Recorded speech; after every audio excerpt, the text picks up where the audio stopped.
सुफळ होणं हे ज्ञानोबरायांना समजलंय महाराज. आपल्या संसारात काय आहे आपल्याला अजून कळलेलं, कारण संसाराच्या अंगी अवघीच व्यसने. आम्ही या कीर्तने शुद्ध झालो, इतकी व्यसन आहे त्याच्यामध्ये की कशाचं दुःख होईल काही सांगता येत नाही. मागे मी एका कीर्तनाला गेलो होतो, ते एका घरी माझी व्यवस्था केली होती आणि वय वर्ष 80 असणारे गृहस्थ माझ्या शेजारी बसले होते आणि नेहमीप्रमाणे 2 पिढीतलं अंतर मला सांगत होते. आताच्या पिढीला काही कळत नाही, थोरा मोठ्यांचा मान ठेवत नाही, हे असं सगळीकडेच आहे का नाही. थोरा मोठ्यांचा मान ठेवत नाहीत असं ते मला सांगत होते. मी म्हटलं काय झालं आबा, एवढं का चिडलाय? आता महाराज म्हणले सकाळपासून तुम्ही आमच्या घरात आहे, 10 वाजले अजून सुनीनं मला चहा दिला नाही. दुःखाचं कारण काय? फार मोठ्या आता अपेक्षा 80 वर्षात राहिलेली नसते, पण चहा दिला नाही याचं दुःख आहे. मग मी त्या आबाने विचारलं, आबा दिवसात किती चहा पिता? ते म्हणले 5-6 कप होतो. मग आता मी गणित करायला लागलो, 5-6 कप दिवसाचे, मग महिन्याचे किती झाले? 180 कप झाले. मग 12 महिन्याचे किती झाले आणि नंतर 80 वर्षाचे किती झाले? कॅल्क्युलेशन घरी गेल्यावर करा. 1 टँकर भरून चहा भरून झाला, 1 टँकर भरून चहा पिऊन झालाय आणि तरी 1 कप दिला नाही म्हणून दुःख आहे. त्याला दुःख म्हणायचं नाही महाराज. संसारच कळलेला नाही, पण ज्ञानोबरायांना स्वतःचा संसार कळला आणि त्यातलं पूर्णत्व त्यांच्या लक्षात आलं. आणि पूर्णत्व झाल्यावर त्यांचे सद्गुरू त्यांना विचारतायत, माऊली तुम्हाला पूर्णत्व झालं, आता काय करायचं? त्यावेळेला माऊली म्हणतात, आता मला पूर्णत्व मिळालं, मी काय करायचं? त्यावेळेला सद्गुरू आठवण करून देतात की आता तुमची जबाबदारी वाढली, कारण शहाण्या माणसाच्या जबाबदारीत वाढ होते महाराज.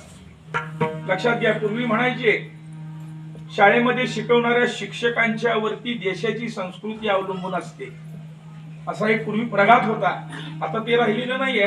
आता कोण काय शिकवतं हेच कळत नाही, मास्तर शिकवते हेच समजत नाही अलीकडे, कारण मुलंच वेगळी दिसतात पूर्वीच्या काळापेक्षा.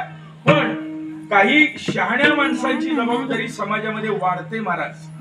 एखादं लहान लेकरू फाटके कपडे घालून जर गावात फिरायला लागलं तर आबरू त्याची जात नाही, आबरू त्याच्या आई वडिलांची जाते. अमक्याचं पोरगं बघा कसं दिसतंय. याचा अर्थ शहाण्या माणसांची जबाबदारी अत्यंत मोठी आहे. पण दुर्दैवाचा भाग असा आहे की शहाणी माणसं एकत्र येत नाहीत आणि एकत्र आली तर एका दिशेनं पाहत नाही. हे देशाचं दुर्दैव आहे फार मोठं. बघा, 4 शहाणी, 4 महाराज, 4 मास्तर, 4 बायका एकत्र येत नाहीत, आल्या तर घोटाळा होतो. वस्तुस्थिती आहे. जिथं जिथं जास्त महाराज एकत्र आले महाराज, तिथं 100% स्वयंपाक बिघडला. आचारी कमी असावेत, एकाच कोणाच तरी ऐकावं म्हणून फळाची पद्धत आली महाराज. एकच श्री गुरु असावेत, जास्त झाले तर इतका घोटाळा होईल की फळ कुणीकडे जाईल याचा अंदाज लागत नाही. म्हणून एकच असावा. कारण कसं असतं, गाढवाला 100 पोरं झाली तरी त्याचं उकरंडा चुकत नाही, त्यानं उकरंड्यावरच फिरायचं. पण सिंहिणीला एकच छावा असतो, पण ती गुहेमध्ये त्या छाव्याच्या जीवावर आरामात झोपू शकते. म्हणून पुत्र व्हावा ऐसा गुंडा, ज्याचा 3 लोकी झेंडा. एकच असावं पण चांगलं असावं.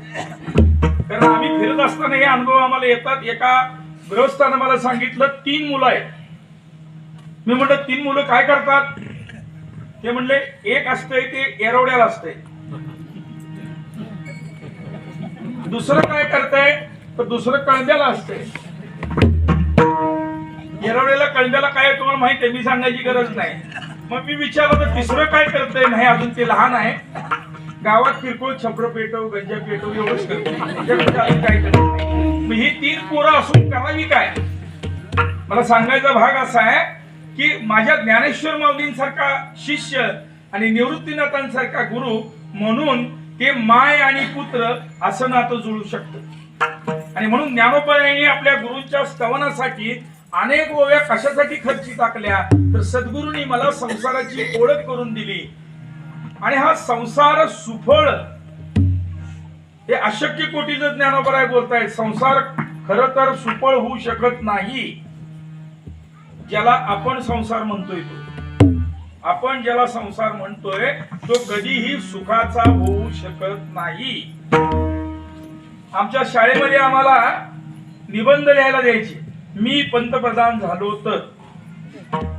आता एवढी माणसं बसलेत म्हणून मी पण विचारतो, मी जर पंतप्रधान पदाच्या उमेदवारावर उभा राहिलो तर तुम्ही मला मत देणार नाही मला माहित आहे. उभा राहायचा मला अधिकार आहे का नाही? पण संसारामध्ये मात्र सुखाला कुठेही थारा नाही. तुकोबाराय म्हणतात, सुखाचा विचार नाही कोठे. त्या संसारामध्ये नुसता विचार सुद्धा संसारामध्ये करता येत. सुख तर नाहीच नाही, सुख पाहायला सुद्धा नाही, पण सुखापेक्षा त्याचा विचारही संसारामध्ये नाही. एवढा अशक्य असणारा संसार ज्ञानोबाराय आपल्या श्री गुरूंच्या पुढे प्रतिज्ञा करतायत.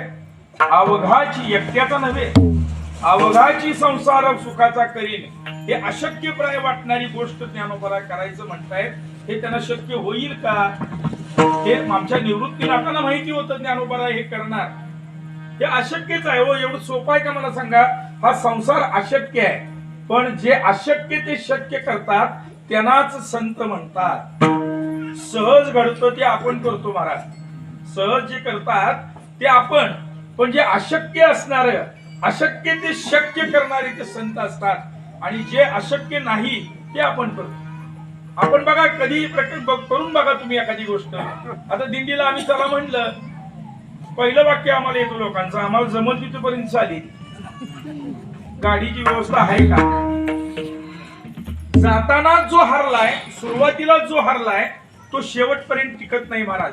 म्हणून हा जो संसार करायचा आहे, या संसारामध्ये त्या गुरूंच्याकडे आई म्हणून ज्ञानोबाराय बघतायत आणि त्या आईला सांगतायत की मी अवघाची संसार सुखाचा करीन. मग निवृत्तीनाथ म्हणतात, तुम्ही पूर्णत्वाला गेलात, अवघाचा संसार तुम्ही सुखाचा करायला निघालात, पण हा संसार कुठला, त्या संसाराची व्याख्या काय? ही संसार तरी आपल्याला कळायला पाहिजे. संसार कशाला म्हणतो आपण? आपण ज्याला संसार म्हणतो ती बायका, पोरं, काय 4 जनावर, कोंबड्या, ह्याच्या पलीकडे आपला संसार नाही. खरा हा संसार नाही. हा संस्कृत शब्द आहे संसरती इति संसार. ज्याच्यामध्ये सतत बदल होतो त्याला संसार म्हणतात, आणि जे निश्चित राहतं त्याला परब्रह्म म्हणतात. शास्त्र जे असतं त्या शास्त्राला सूत्र असतं महाराज, ते कधीही बदलत. तुम्ही बघा, 5वीला असताना आपण जे रसायनशास्त्र शिकलो त्या रसायनशास्त्रामध्ये पाण्याची संज्ञा काय आहे? पाण्याची संज्ञा H2O आहे.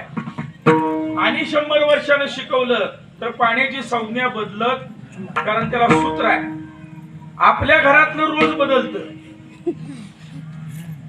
सगळ्यात वयस्कर झालेल्या माणसाला संसारामध्ये कॉर्नर पीस, कोपऱ्यात बसायचं. त्यानं संसारामध्ये ज्याचं वय वाढलं त्याची किंमत कमी झाली, आणि परमार्थात ज्याचं वय वाढलं त्याची किंमत वाढते महाराज. म्हणून परमार्थ करावा. आणि म्हणून शास्त्र वेगळं आणि संसार वेगळा, हा सतत बदलत राहतो महाराज. त्याला बदलायला कारणही लागत नाही. आज असा आहे तर उद्या तसा आहे, एका क्षणात बदलतं महाराज. मग या संसारामध्ये सुख आणि म्हणतात तर तो संसार कुठला? अनेक प्रकारे सांगितलं. शंकराचार्यांनी भाष्यामध्ये सांगितलं, पुनरपि जननम पुनरपि मरणम पुनरपि जननी जठरे शयनम. याला संसार म्हणलं शंकराचार्यांनी. ज्ञानोबारायांनी वासनेला सुद्धा संसार म्हणलंय. ऐक नवल धनुर्धरा, वासनेचा संसार तिथं सांगितलाय. शरीराला संसार म्हणलंय, शरीरालाही संसार म्हणलंय.